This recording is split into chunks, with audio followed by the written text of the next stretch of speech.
नमस्कार, बालविश्व मराठी बेबी वर्ल्डमध्ये सर्वांचं मनापासून स्वागत। हेल्दी बेबी फूड रेसिपीमध्ये आज आपण 6 महिन्यापेक्षा मोठ्या बाळाचं वजन पटकन वाढवणारी, बाळाची रोगप्रतिकारक शक्ती वाढवणारी, बाळाला भरपूर असं पोषण देणारी, त्याचबरोबर बाळाच्या डोळ्याच्या आणि त्वचेच्या आरोग्यासाठी अतिशय उत्तम असणारी, खूप झटपट बनणारी आणि तेवढीच चवदार अशी एक रेसिपी पाहणार आहोत। ही रेसिपी तुम्ही 6 महिन्यापेक्षा मोठ्या बाळाला देऊ शकता।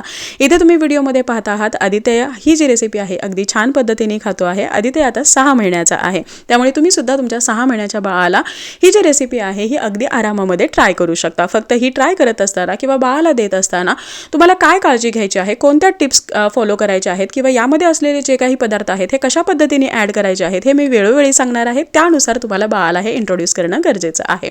वळूया रेसिपीकडे। ही रेसिपी बनवण्यासाठी मी इथे 1 चमचा तांदूळ आणि 1 चमचा मूग डाळ घेतलेली आहे। ही आपल्याला 2 ते 3 वेळा स्वच्छ अशी धुवून घ्यायची आहे। आता या अगोदर मी माझ्या बाळाला सेपरेट अशी मूग डाळ आणि तांदूळ इंट्रोड्यूस केलेला आहे, जो त्यांनी व्यवस्थितरित्या डायजेस्ट सुद्धा केलेला आहे। तुम्हाला सुद्धा याच पद्धतीने अगोदर सेपरेट पदार्थ बाळाला इंट्रोड्यूस करायचे आहेत आणि त्यानंतर एकत्रित करून ते बाळाला द्यायचे आहे। बाळ जर 7 महिन्यापेक्षा मोठा असेल तर तुम्ही हे आरामामध्ये ट्राय करू शकता, सेपरेट करण्याची गरज नाही। पण पहिल्यांदा देत असाल तर मात्र तुम्हाला ही काळजी जरूर घ्यायची आहे। यासोबतच मी इथे 1 गाजर घेतलेला आहे, ज्याची वरची सालं तुम्हाला छान अशी काढून घ्यायची आहेत। गाजर असं स्वच्छ धुवून घ्यायचं आहे, बारीक कट करून घ्यायचं आहे। आता गाजर सुद्धा मी अगोदर सेपरेटली बाळाला दिलेलं आहे, जे त्यांनी व्यवस्थित डायजेस्ट केलेलं आहे। तुम्ही जर आतापर्यंत बाळाला गाजर दिलं नसेल तर अगोदर बाळाला सेपरेट देऊन पहा 3 दिवस। बाळाला जर काही त्रास नाही झाला, बाळाने व्यवस्थित ते डायजेस्ट केलं की त्यानंतर तुम्ही या रेसिपीमध्ये गाजराचा सुद्धा वापर करू शकता। जर तुम्ही आतापर्यंत गाजर दिलं नसेल, या व्यतिरिक्त काही फळं किंवा भाज्या दिल्या असतील तर त्या गाजराऐवजी इथे टाकू शकता।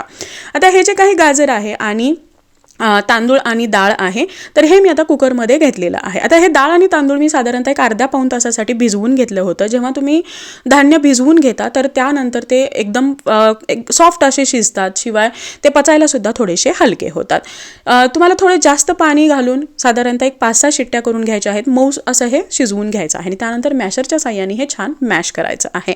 तुम्ही ऑलरेडी जर बाळाला एक 3-4 फळं आणि 3-4 भाज्या देऊन झाल्या असतील तर तुम्हाला बाळाला आता मिक्सर वापरायचा बंद करायचा आहे। ज्या पद्धतीने मॅशरने मॅश होतं तर त्याच पद्धतीने तुम्हाला ते टेक्स्चर आहे हे बाळाला इंट्रोड्यूस करायचं आहे। तुम्ही इथे पाहू शकता हे जे सगळं मिक्सचर आहे हे छान पद्धतीने मॅश झालेलं आहे, हलकंसं याला टेक्स्चर आहे। आता हे जर टेक्स्चर तुमचं बाळ ॲक्सेप्ट करत नसेल तर तुम्ही एकदा दोनदा मिक्सरमधून फिरवून घेऊ शकता, पण अगदी प्युरिड पातळ न करता तुम्हाला हलकंसं याला टेक्स्चर ठेवायचं आहे आणि हे जे काही टेक्स्चर्ड फूड आहे हे बाळाला इंट्रोड्यूस करायचं आहे। बऱ्याचदा काय होतं की बाळाला दात नाहीत म्हणून पालक एक 10-11 महिन्यापर्यंत किंवा जोपर्यंत बाळाला दात येत नाही तोपर्यंत अगदी पातळ असे पदार्थ बाळाला देत असतात आणि यामुळे होतं असं की बाळ हा भविष्यामध्ये चावून खायला शिकत नाही। जरी बाळाला दात नसले तरी सुद्धा बाळाचे जे हिरडे आहेत हे कठीण असतात। शिवाय या एजमध्ये बाळ हा वेगवेगळ्या गोष्टी शिकत असतो।